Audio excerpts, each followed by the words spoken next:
పర్యావరణ పరిరక్షణకు పచ్చదనం పరిశుభ్రత ఎంతో ముఖ్యమని హైదరాబాద్ పాస్పోర్ట్ కార్యాలయ అధికారి డాక్టర్ ఈ విష్ణువర్ధన్ రెడ్డి చెప్పారు. హరిత ఫౌండేషన్ ఆధ్వర్యంలో సికింద్రాబాద్ అడ్డగుట్టలోని ప్రభుత్వ పాఠశాలలో జరిగిన హరితహార కార్యక్రమంలో పాల్గొన్నారు. విద్యార్థులకు పాఠ్య పుస్తకాల పంపిణీ చేశారు. 1912లో సికింద్రాబాద్ అడ్డగుట్టలో ఏర్పాటైన పరోపకారిణి ప్రభుత్వ పాఠశాల గాంధీజీ ఆశయాలతో 100 వసంతాలు పూర్తి చేసుకుంది. డాక్టర్ ఫణిరాజ్ కుమార్ ప్రారంభించిన ఈ పాఠశాల పూర్వ విద్యార్థులు సమాజ సేవ చేస్తూ అందరినీ ఆకట్టుకుంటున్నారు. హరితహారం పురస్కరించుకొని హరిత ఫౌండేషన్ ఆధ్వర్యంలో Hyderabad regional passport officer doctor ఈ విష్ణువర్ధన్ రెడ్డి ఐఎఫ్ఎస్ హరితహారం కార్యక్రమంలో ముఖ్య అతిథిగా పాల్గొన్నారు. పచ్చదనం, పరిశుభ్రతతో పాటు విద్యాభ్యాసం సమాజంలో ఉన్నత వ్యక్తిగా ఎదగడానికి ఎంతో అవసరమని విష్ణువర్ధన్ రెడ్డి ఈ సందర్భంగా చెప్పారు. ఆల్మోస్ట్ 3-4 ఇయర్స్ నుండి మీతో అసోసియేషన్ ఉందని తెలుసుకోవడం నాకు చాలా సంతోషంగా ఉంది.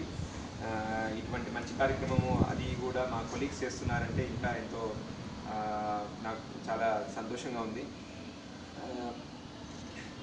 మరి చదువు గురించి ఆల్రెడీ లక్ష్మీదేవి గారు మీకు చాలా బాగా చెప్పారు.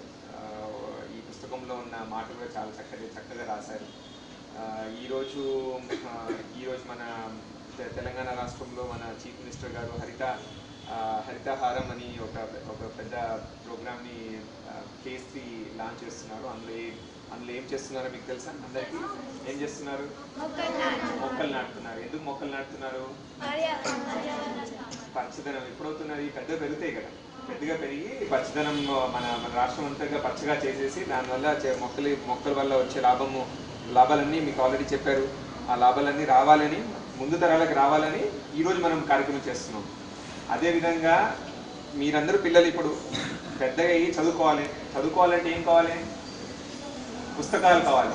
సో ఏదైతే మొక్కలు నాటుతున్నామో ఈరోజు ఫ్యూచర్ జనరేషన్లో పెద్దగా చెట్లు అయ్యి మనకి మంచి లాభాలు రావాలని అదేవిధంగా ఈరోజు మీ అందరికీ పుస్తకాలు ఇస్తున్నాం. సో మొక్కలు నాటడం, పుస్తకాలు ఇవ్వడము నా ఉద్దేశంలో ఒకటే అని అనుకుంటున్నాను.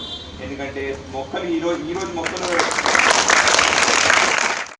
హరిత ఫౌండేషన్ అధ్యక్షులు doctor K Uma Dikshit, regional passport కార్యాలయం senior superintendent Vijayalakshmi, Harita Foundation సభ్యులు బిఎల్ కుమార్ ఈ కార్యక్రమంలో పాల్గొన్నారు.